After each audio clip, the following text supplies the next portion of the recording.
प्रवचन नहीं, स्वाध्याय, स्व का अध्ययन कर रहे हैं। स्व का अध्ययन कर रहे हैं। प्रवचन जो होते हैं वो फल के लिए होते हैं। क्या होते हैं? प्रवचन जो होते हैं वह फल के लिए होते हैं, लेकिन जो स्वयं के लिए होते हैं वह स्वाध्याय हुआ करता है। अर्थात हम अपने बारे में आज चर्चा करेंगे और ऐसे तत्व को जानने का प्रयास करेंगे जिससे हमारे कई संकट टल सकते। हम देखते हैं हमारे बीच में बहुत सारे लोग हैं, पर वो लोग हमारे हैं या नहीं हैं, और हैं तो क्यों हैं और नहीं हैं तो क्यों नहीं है। ये चिंतन करना है, ये विचार करना है, तभी हमारे परिणाम और परिणति में कुछ तो परिवर्तन आएगा। हम जिसे अपना मान रहे हैं वास्तव में वो हमारे हैं कि नहीं हैं, क्योंकि इस स्वार्थ से भरी जो दुनिया है इसमें कोई भी अपना नहीं है। अगर कोई व्यक्ति अपने से संबंध रख रहा है, अगर कोई व्यक्ति अपने से किसी भी प्रकार का रिलेशन रख रहा है, तो यह निश्चित है कि कोई ना कोई स्वार्थ है। चाहे वह पति पत्नी का हो, चाहे बेटे बाप का हो, चाहे बहू सास का हो, चाहे किसी ना किसी का हो, कोई ना कोई स्वार्थ जरूर है। और जो निस्वार्थ संबंध रखता है वह कौन हो सकता है? स्वार्थ, एक दिन अगर आप बीमार पड़ जाओ फिर उसके बाद आप ढोंग करो बीमार होने का, 3-4 दिन तक उठो मत। फिर देखो घर के मेंबरों की एक्टिविटीज आप देखना, वो आपके साथ कैसा व्यवहार कर रहे हैं और कितने दिन आपकी केयर कर रहे हैं, और उसके बाद क्या एक दिन आपका उठना उठाना कर देगा, 2 दिन कर देगा, 3 दिन कर देगा, चौथे दिन आएगा वो पानी रखा है उठा के पी लो। कौन थी वो तुम्हारी पत्नी थी, और फिर कैसा व्यवहार कर रही है? इससे पता चल जाएगा कि वह स्वार्थ के साथ है कि स्वार्थी है। जब घर में व्यक्ति अंतरंग से नहीं जुड़ा रहता है, समर्पण से नहीं जुड़ा रहता है, तो उस घर में कभी शांति और सुख समृद्धि नहीं आती। हमने कल बताया था आपको कि अगर आपको खुशियां चाहिए और आपको सुख शांति और समृद्धि चाहिए तो वह कैसे आएगी? जब तक हम अपने परिवार को शांति से या निस्वार्थ से सेवा नहीं करेंगे तब तक वह शांति आने वाली नहीं है, क्योंकि समर्पण में ही सब कुछ है। और जिसका समर्पण नहीं होता, जिसका उस चीज के प्रति श्रद्धा नहीं होता, तब तक शांति आ ही नहीं।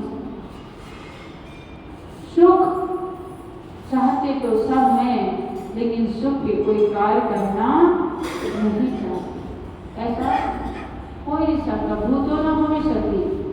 जब तक हमारा पुरुषार्थ सम्यक नहीं होगा, घर में अगर 2 लोग लड़ रहे हैं, पति और पत्नी के बीच में लड़ाई हो रही है, सास बहू के बीच में लड़ाई हो रही है, बेटे बाप के बीच में लड़ाई हो रही है, तो एक को मौन होना पड़ेगा।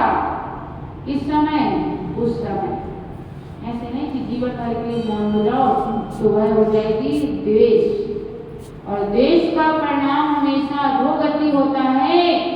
उसका कुछ नहीं बिगड़ने वाला, लेकिन हमारा सब कुछ बिगड़ जाएगा। बात समझ में आ रही क्या? आओ या नहीं तो बोलो, आओ।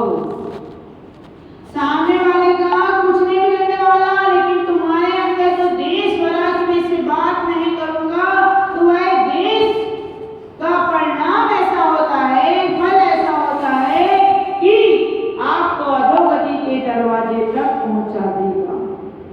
उसका कुछ नहीं बिगड़ने वाला, क्योंकि जिसने देश रखा है उसका ही सर्वस्व लुटने वाला है।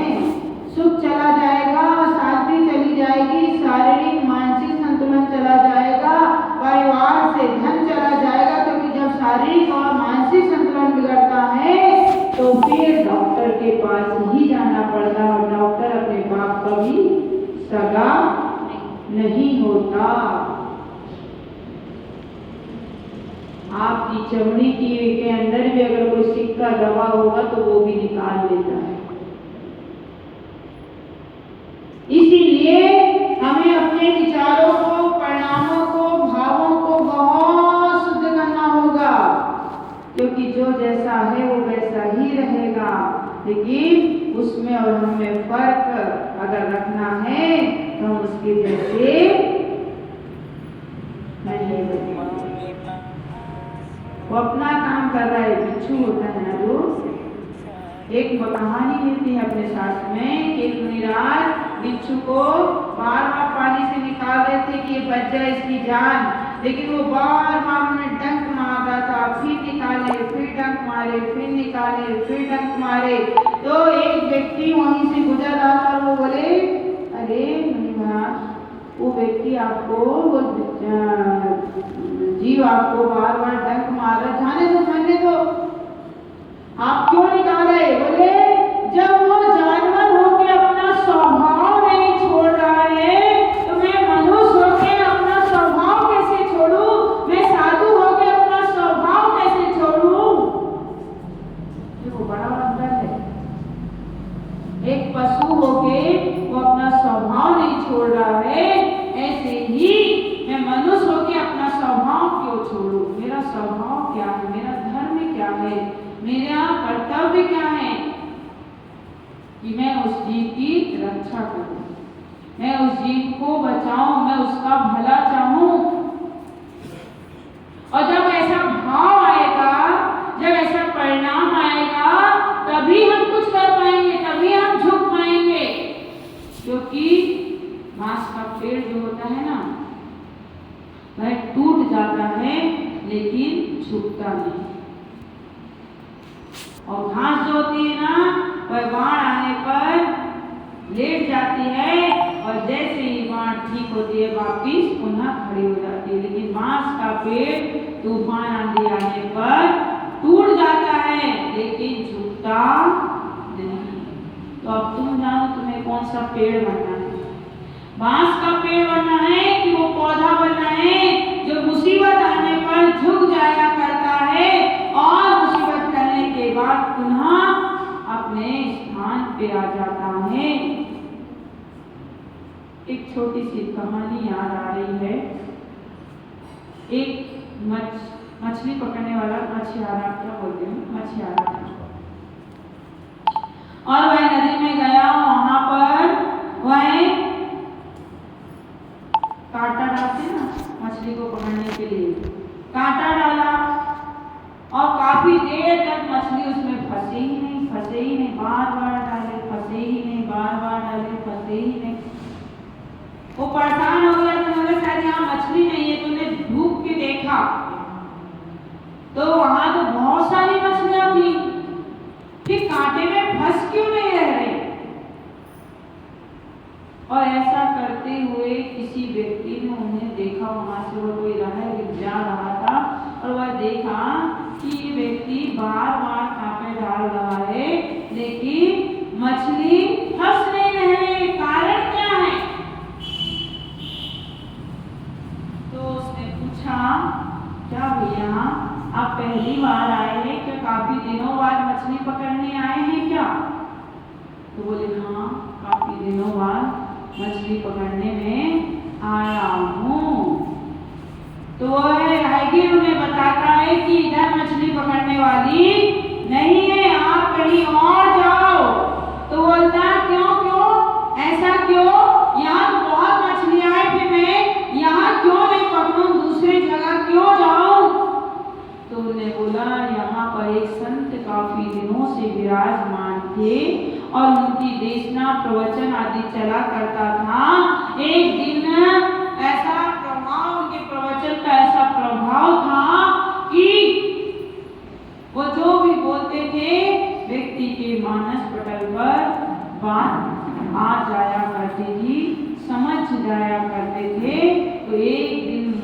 महाराज ने मौन के ऊपर प्रवचन दिया।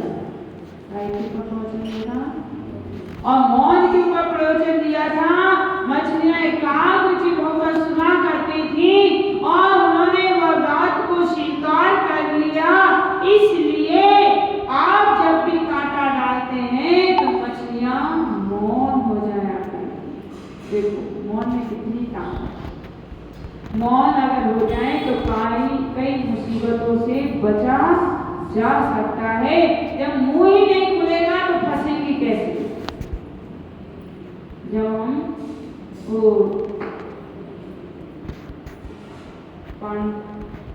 कुंथी ना ऐसा बोला था, काने के बेटे काने है ना, अंधों के बेटे अंधे, ऐसा कुछ बोला था ना। तो पूरी रामायण रच गई, महाभारत। विचार करो, एक शब्द से पूरी महाभारत रच गई।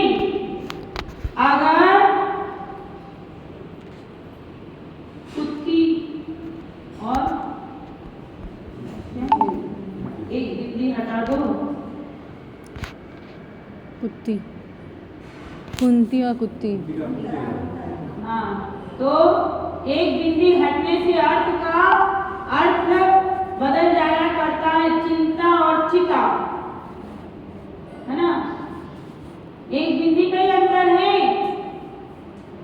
तो कहाँ कौन सा शब्द प्रयोग करना है और किस समय बोलना है, ये विवेक अगर हम पे आ गया तो हम काफी विपत्तियों से बचे जा सकते हैं।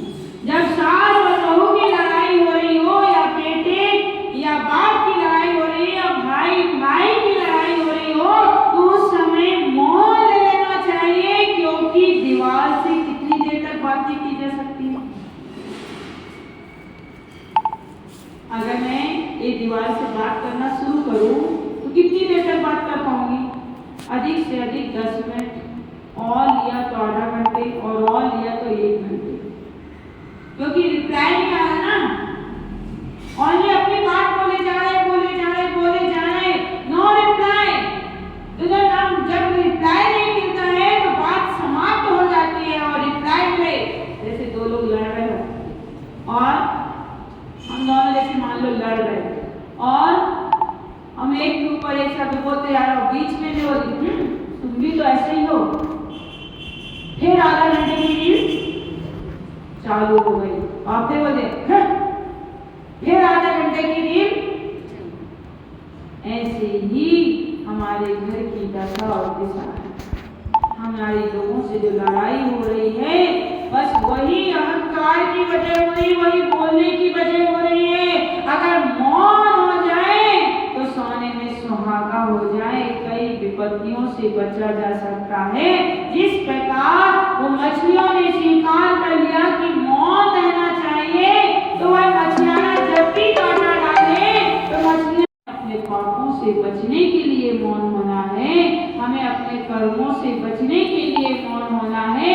हमारा राग द्वेष ना बढ़ जाए, हमारा क्रोध ना बढ़ जाए, हमारे अंदर किसी ना किसी प्रकार का संक्लेश ना हो जाए, इसलिए मौन होना है। लेकिन द्वेष पूर्वक मौन होने में से जिंदगी भर बात नहीं करूंगा, इन्होंने मेरे साथ ऐसा किया, नहीं, उन्होंने जो किया करने दो, लेकिन हमें क्या करना है ये महत्वपूर्ण है। क्योंकि हम सामने वाले को बदल सकते ही नहीं, हम स्वयं को बदल सकते हैं। हमारा स्वयं पे पावर है, दूसरे पे पावर है ही नहीं। मेरे बोलने से क्या तुम्हारा अच्छा हो जाएगा? मेरे बोलने से तुम मर जाओगे क्या? कौवे के कोसे ढोल नहीं मरता। अगर कौवा डिगाज में बैठे बैठे सोच रहे ये मर जाए, ये मर जाए, ये मर जाए, इसका बुरा हो जाए, इसका बुरा हो जाए, ऐसा हो जाए, वैसा हो जाए, होता है क्या? मेरे करने से ही अच्छा और बुरा होने वाला है। इसलिए मौन में इतनी ताकत है, जब हमारे आचार्य से बोलते हैं कि अगर सारे शस्त्र खत्म हो जाए तो आखिरी शस्त्र किसे कहा है पता है? मौन। जिसवाणी भी कहती है, भगवान की देशना भी कहती है। जब कोई व्यक्ति सुधरता नहीं है,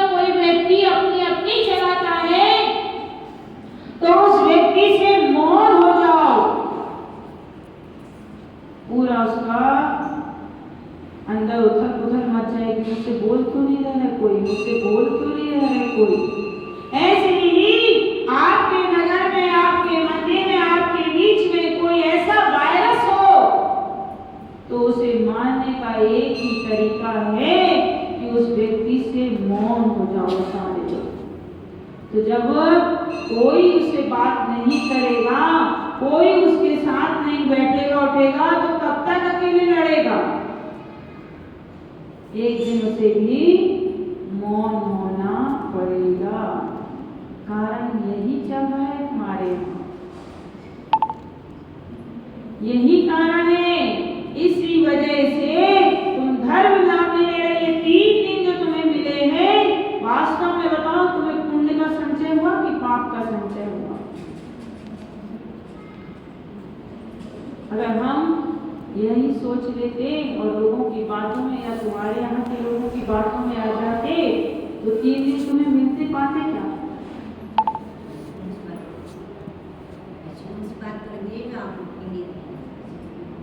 क्या बोला? ऐसी कौन सी बात होगी? ऐसे बोल रही है आप रुके तो हमारा तो भाग्य, पर ऐसी कौन सी बात होगी जो रुकते नहीं थे? ऐसा ये हमें नहीं मालूम, हम तो रुके हैं। जो मैसेज रहता है, जो बातें जाती हैं, तो उससे व्यक्ति बोलता है प्रवचन में रोक देते हैं, ये करने से रोक देते हैं, वो करने से रोक देते हैं। तो ये सब क्यों? इसका हानि कितना हो रहा है? आपको धर्म लाभ से आप वंचित रह रहे हैं, गुरु से वंचित रह रहे हैं, सम्यक ज्ञान से वंचित रह रहे हैं। तो ये सब ना हो तो उसके लिए क्या करना है? ये पुरुषार्थ करना पड़ेगा, भावों को चेंज करना पड़ेगा। अगर हमें कोई चीज अच्छी लगती है तो ग्रहण करने का, नहीं लगती तो चुपचाप रहने का। लेकिन गुरु की देशना चलती रहे और उसमें बीच में आपने उनको रोक दिया या आपने अपनी क्या मान कसाए सामने रख दिया या आपने गुरु के ऊपर अपना रोप झाड़ा, तो कौन आएगा फिर आपके यहाँ? मान कसाई को कम करना पड़ेगा। मान कसाई अगर कम होगी तभी आपके जीवन में कुछ अच्छा होना प्रारंभ होगा, क्योंकि इन सब का परिणाम हमेशा अधोगति ही है, सम्यक गति नहीं है। ये ध्यान आपको लाना पड़ेगा, आपको ये चिंतन करना पड़ेगा कि मान कसाई की वजह से मैं क्या खो रहा हूँ और क्या पा रहा हूँ, मैंने मिला ही क्या है मुझे। क्रोध करने से मेरा फायदा कितना हुआ और नुकसान कितना हुआ? मैं अपने बच्चों को संस्कार नहीं दे पा रहा, मैं अपने आप को संस्कार नहीं दे पा रहा। कसाई का परिणाम कितना बुरा होता है। शास्त्रों में स्पष्ट लिखा है कि जो जीव कसाई करता है वह अपना सर्वस्व खो देता है, सर्वस्व, कुछ भी शेष नहीं रहता, उसका जीवन व्यर्थ हो जाया करता है। और एक दिन तो ऐसी भी नौबत आती है कि उसे सोचने समझने की बुद्धि भी नष्ट हो जाती। शास्त्र में एक कहानी है कि एक बच्चा था, छोटा सा बच्चा, और बाप ने पैसे के बिंडल रखा था। बच्चा कागज समझ के चूल्हे पे डाल दिया, छोटा सा बच्चा था, खेल खेल में उसने उठाया और ऐसा डाल दिया, पूरी नौड़ जल गई। माँ बोला ने देखा कि पूरे नौड़ जल गए, गुस्से में तमतमाती हुई आई और बच्चे को भी आगी में झोंक दी। और जब बच्चे को आगी में उसने डाल दिया तो बच्चा भी क्रोध की कसाई की मां उसमें बच्चा जल गया, पैसे भी गए, बच्चा भी गया। और पति ने देखा कि इसने मेरे बच्चे को जला दिया, उसने आया उसको भी जला दिया। देखो सब कुछ गया कि नहीं गया। और एक दिन जब उसे पछतावा हुआ तो उसने अपने आप को भी खत्म कर दिया। शास्त्रों में लिखा है कि 1 घंटे की कसाई या क्रोध साल भर का पुण्य छीन कर देता है। कितने दिन का करते रहो, कितने भी नहीं बिना भगवान के याद करो, कितने भी पूजा करते रहो, कितने भी विधान करते रहो, लेकिन अगर एक दिन का गुस्सा कर लिया ध्यान गए, शांति धारा गई, पूजा गई, अभिषेक गया, सब गया, बैलेंस हीरो कैसे बनोगे? बहुत सोचने की जरूरत है। मान कैसा है, कहाँ तक ले जाओगे? अच्छे अच्छों के लिए छुट्टी। चक्रवर्ती अपना नाम लिखने गया था और उससे भी पहले कई नाम लिखे थे, नाम लिखने की भी जगह नहीं मिली थी। मैं बड़ा न मिला कोई।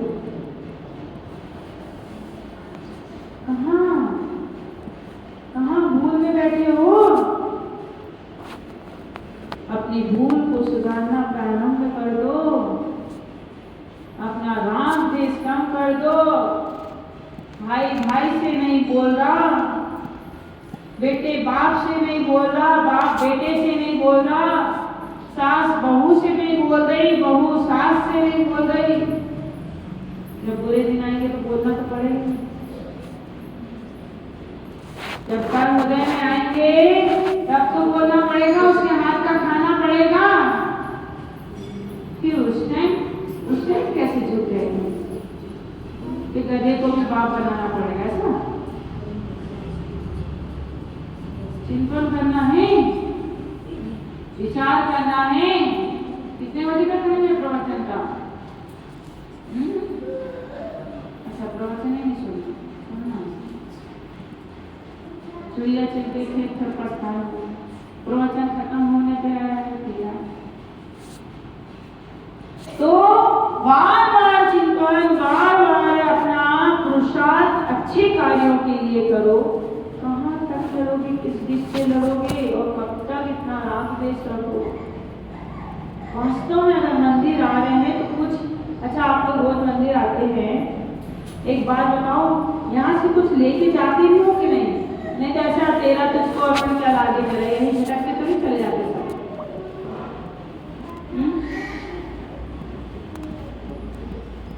हो या नहीं तो बोलो। कल का नियम क्या था? मैं भूल गई। कल का नियम क्या था? सास को खाना गरम हाँ, और बहू, अगर जिसकी बहू है तो उसको क्या होना? बेटा खाना खा ले, प्यार से बात करना। बहू नहीं बोलना, आज से बहू शब्द डिलीट। क्योंकि माँ के घर 20 साल रहती है और सास के घर में 40 साल रहती, तो असली माँ कौन? इसलिए माँ कह के बुलाना सास को, और सास बहू को बेटी कह के बुलाए। और मैं गारंटी देती हूँ, अगर ऐसा हो गया तो आपका घर में खुशियाँ और सुख और शांति और समृद्धि तीनों बढ़ चढ़ के नहीं आए तो मेरा नाम बदल देना। लेकिन तुम बदलोगी नहीं, क्योंकि तुम नहीं बदलोगी तो फिर मेरा नाम कैसे बदलोगी? बदलोगी? प्रॉमिस करो। एक ही करेगी प्रॉमिस, पार्टी नहीं करोगे? अच्छा, किसकी सास से बोलचाल बना है? हाथ उठाओ। ये मत सोचो कि हम तुम्हारा सबके सामने उठाना है।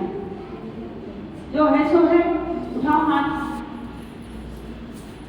नहीं है, किसी का नहीं है, सैलून में कोई नहीं है, सैलून में ऐसा कोई नहीं है। बहुत बढ़िया। अच्छा, किसकी सास से नहीं पड़ती? ये तो होगा। तुम कैसे गारंटी देते? सबके घर में सर्वे किया क्या? भूतो ना भविष्य हो ही नहीं सकता है। हकीकत छुप नहीं सकती बनावट के असूलों से, और खुशबू आ ही नहीं सकती कागज के फूलों से। सत्य है, और जितनी जल्दी स्वीकार कर लेंगे उतनी जल्दी आपको सम्यक गति की राह मिलना शुरू हो जाए। हम इतने क्रोध, कसाय और मान में व्यस्त हैं कि हमें कुछ भी दिखाई नहीं दे रहा, कुछ भी समझ में नहीं आ रहा। परिवर्तन तो तो लाना पड़ेगा। परिवर्तन ही जीवन में कुछ अच्छा करने का पुरुषार्थ करेगा। इतने साल तक हम जैसे थे वैसे जी रहे हैं, कुछ बेनिफिट नहीं हुआ। अब कुछ चेंज होना चाहिए। हर दिन हमारे जीवन में कुछ नया इंक्लूड होना चाहिए, परिवर्तन आना चाहिए, नई एंट्री होना चाहिए। जिस तरीके से आप चाहते हैं कि आज 5,000 रुपये बिक रहा आया तो कल 6 आए, 6 आए, 10 आए, 12 आए, 25 आए, 30 आए, है ना? ऐसा दिमाग चलता है कि नहीं? ऐसे ही आपके अंदर भी कुछ नया ऐड होना चाहिए, पुरुषार्थ आपका होना चाहिए, नियम आपका होना चाहिए कि मैं प्रतिदिन एक अच्छा कार्य करूंगी,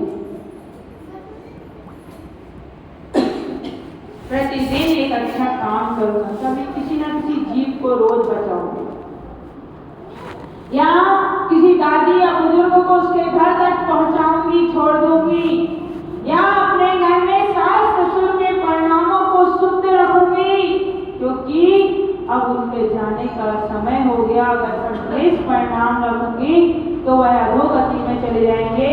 और जिसने मेरे ऊपर इतना उपकार किया, प्रॉपर्टी दी, घर दिया, मकान दिया, इतना चाहने वाला पति दिया, और उसके बाद भी मैं उसे अधोगति पहुंचाऊं, मुझसे बुरा कौन होगा?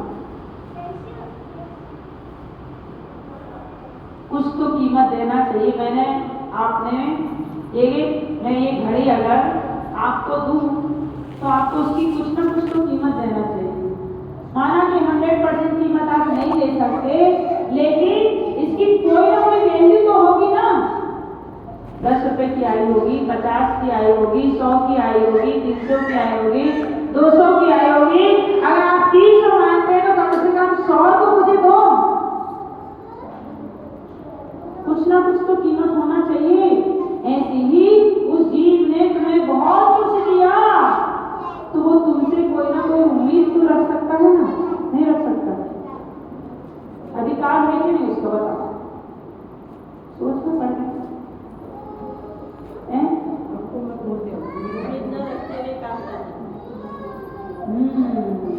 व्यक्ति को अपने स्वार्थ का तो सब समझ में आता है।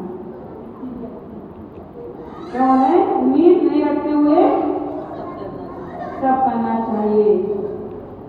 वो तो कर ही रह रहा है, लेकिन तुम्हारा क्या करता है?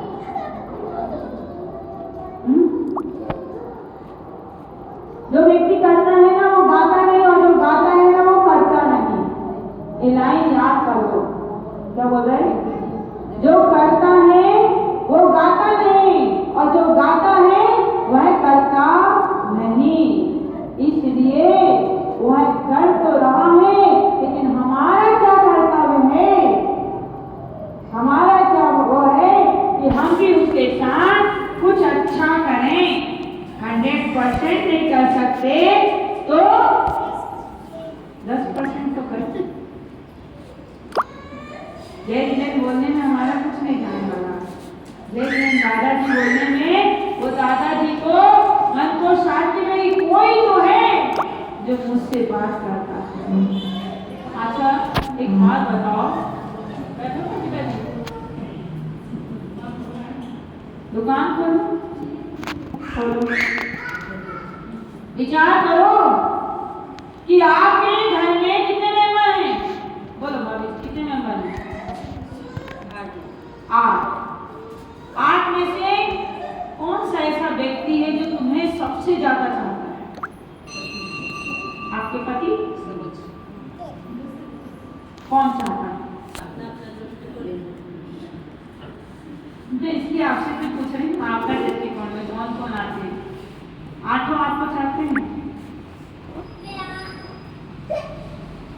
आपको ही नहीं मालूम कि आपको कौन चाहता है और कौन नहीं। और कैसे पता करोगे? क्या करना पता करना? देखो क्या कह रहे हैं कि पता करके करना क्या है कि कौन हमें चाहता है, क्योंकि तुम्हें अच्छे से पता है कि क्या सही है और क्या गलत है। जब हम कुछ पता करने जाएंगे तो कुछ भी मिलने वाला है नहीं, इसलिए भ्रम में ही बैठे रहो तो अच्छा है। ऐसा कोई काम करो, ऐसा कुछ करो कि घर के एक मेंबर की दिल में आंख में बस जाओ। आंख में मरने के बाद कम से कम वो एक व्यक्ति तो आपको याद करे। 4 मेंबर आपके घर में है, लेकिन 4 में से कौन सा ऐसा व्यक्ति है कि आपके रोने में रोता है, आपके हंसने में हंसता है? ऐसा कौन सा व्यक्ति है जब आप उदास दिख रहे तो वो आपके पास आके पूछता है क्या बात है, क्या तकलीफ है, कोई छो तो नहीं है, कोई दर्द तो नहीं हो रहा? ऐसा कोई ने पूछा कि आज तक लोग के बीच में वाले लेकिन पड़ोसी ने जरूर पूछ लिया होगा क्यों उदास क्यों है, टेंशन में क्यों है? अब बताओ इतने साल एक बाहर निकालो, एक बच्चे वाली बाटी बाहर बैठने से खिलाओ। सुनो क्या बोल रहे थे? हाँ, ऐसा कोई जीव, ऐसा कोई व्यक्ति है जो तुम्हें याद कर रहा है, या तुम्हारे मरने के बाद भी उसे दुख हो रहा है, या तुम उदास हो, दुखी हो तो वह तुम्हारे पास बैठकर तुम्हारी प्रॉब्लम पूछ रहा है? ऐसा कोई व्यक्ति नहीं। अरे इतना तो करो, 4 दिन किसी के साथ रहते हैं तो प्यार हो जाता है, प्रीति हो जाती है। हम यहाँ 4 दिन रहे तो फिर भी हमको कुछ लोगों से और लगे तो सभी से प्रीति हो गई, लेकिन तुम्हें इतने वर्ष से साथ में रह रहे हैं लेकिन फिर भी एक दूसरे से प्रीति नहीं है। अच्छा है दुकान गए तो शाम तक ना है तो अच्छा है, और अगर प्रीति होती तो 6 बज गए अभी तक नहीं आई, हाँ कहाँ हो, अभी तक नहीं आई, क्या प्रॉब्लम हो गई? हाँ आ रहा हूँ और थोड़ा सा काम है, ठीक है 10 मिनट हो गए, फिर लगाए, अरे अभी तक नहीं आई, तो समझना हाँ कुछ तो कनेक्शन है। और अगर 10 बज गए, 11 बज गए, 12 बज गए तब भी कोई कॉल नहीं आ रहा तो समझ लेना कोई भी चाहने वाला घर में आपके नहीं। आप एक दिन बिस्तर में लेट गई, 2 दिन लेट गई, तीसरे दिन लेट गई, और चौथे दिन तो घर के मेंबर क्या बोलेंगे, बहाना करके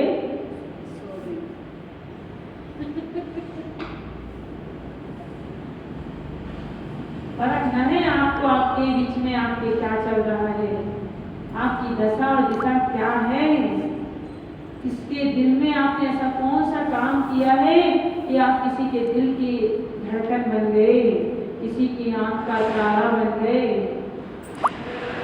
वो दादाजी थे कितना प्यार देते थे हम लोगों को, बचपन से लेके आज तक इतना प्यार दिया, दुलार दिया। बहू बोले मेरे ससुर जैसा ससुर नहीं, मेरी सास जैसी सास नहीं, ऐसा कोई बोलने वाला मिला क्या? पड़ोसी ने बताया कि आपकी बहू ऐसी बोलती है कि मेरी सास जैसी सास नहीं है, मेरी माँ जैसी माँ नहीं है। आपके बेटे आपको 4 बातें सुनाते हैं। आपके कलेजे का टुकड़ा था, आपने रोज दूध पिलाया, रोज अपने हाथ से खाना खिलाया, ये हाथ थे क्या थे, हाथ से अमृत का पान कराया था, ये क्या कराया? यार भरा गिलास है, खबर नहीं खा खा। अब संस्कार उसमें कैसे एक्टिव हो गए? गुस्से में खिलाया, क्रोध में खिलाया। खाना बनाते हुए हम लोग पूछते हैं महाराष्ट्र वालों से, हम लोग इतनी मोटी मोटी रोटी क्यों बनाए, कब तक बनाएंगे, कहाँ तक बनाएंगे, परिणाम कैसा है? देखो फट फट ठोका, फट फट देखा, यूं किया, 2-3 तेल के डब्बा मारा और फट दिया। क्या है क्या उस रोटी बनाते समय? उस रोटी बनाते समय दिमाग में चल रहा है कि एक अच्छी रोटी मेरे पति के पेट में जाएगी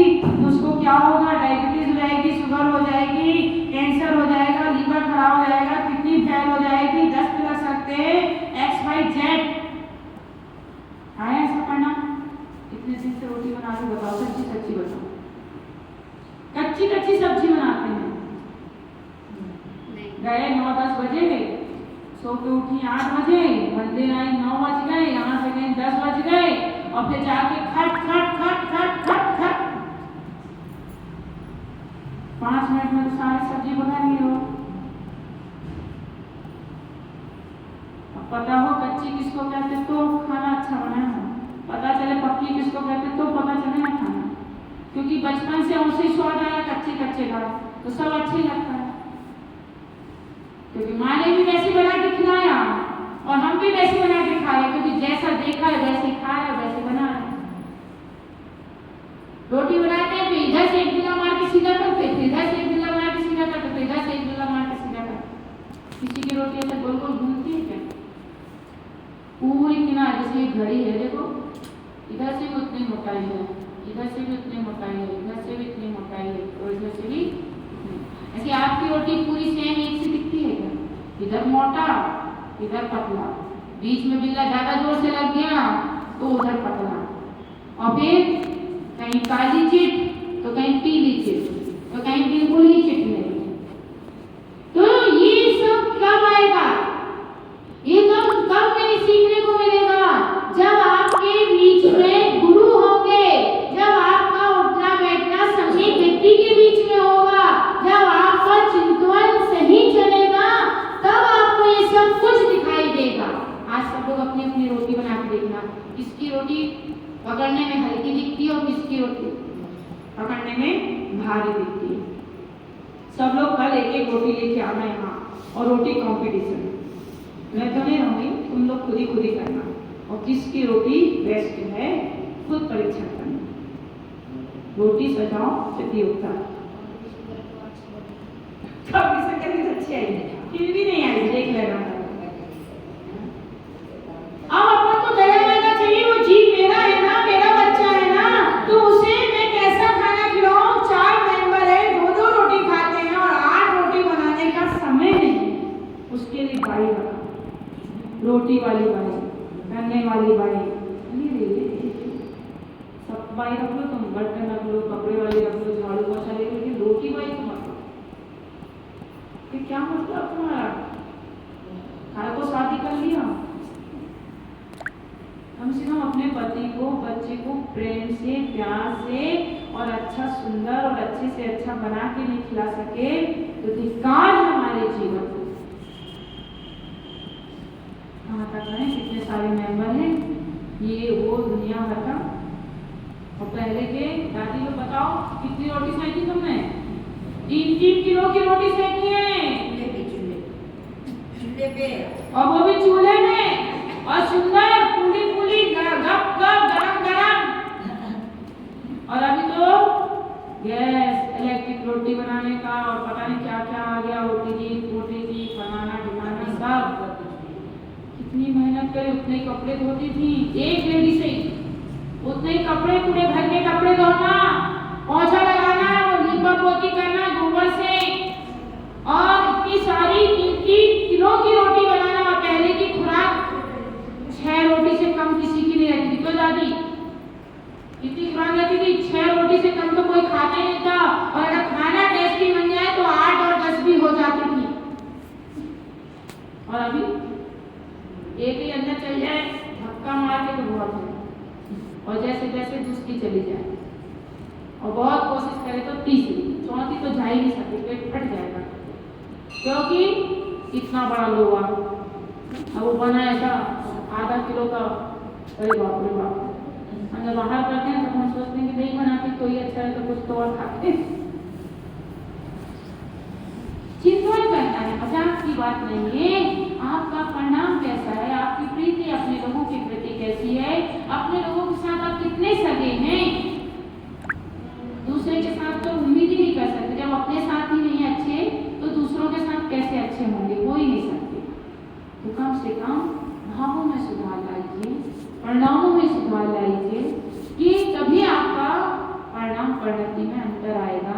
बोलने का लहजा, आंखों की में नमी और सहजता आएगी, सरलता आएगी। नहीं तो मुझसे बड़ी रानी कौन है? तू रानी, तुम्हें महारानी।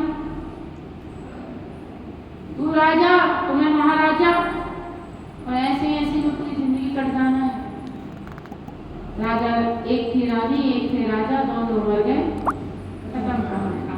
ऐसे जीवन चला जाएगा और कुछ भी हाथ में आने वाला नहीं है। कुछ हाथ में आए तभी आपका जीवन सफल होगा। कुछ चीजें किसी किसी से सीख लेना चाहिए, देख देख कर भी सीख लेना चाहिए, परिणामों में सरलता आना चाहिए। हम देखते हैं महाराष्ट्र में सब लोग का अहंकार बढ़ चढ़कर है। आपके यहाँ में पूरे महाराष्ट्र का ही पानी ऐसा ऐसा है। एक पे 11 है, नहले पे गहरा है। पर कैसा करने से फायदा क्या हो रहा है, मुझे तो ये बताओ, बेनिफिट क्या हो रहा है? कोई किसी का कुछ बिगाड़ पा रहा है क्या? कोई किसी का कुछ कर पा रहा है क्या? पर नहीं कर पा रहा, फिर भी ऐसा क्यों?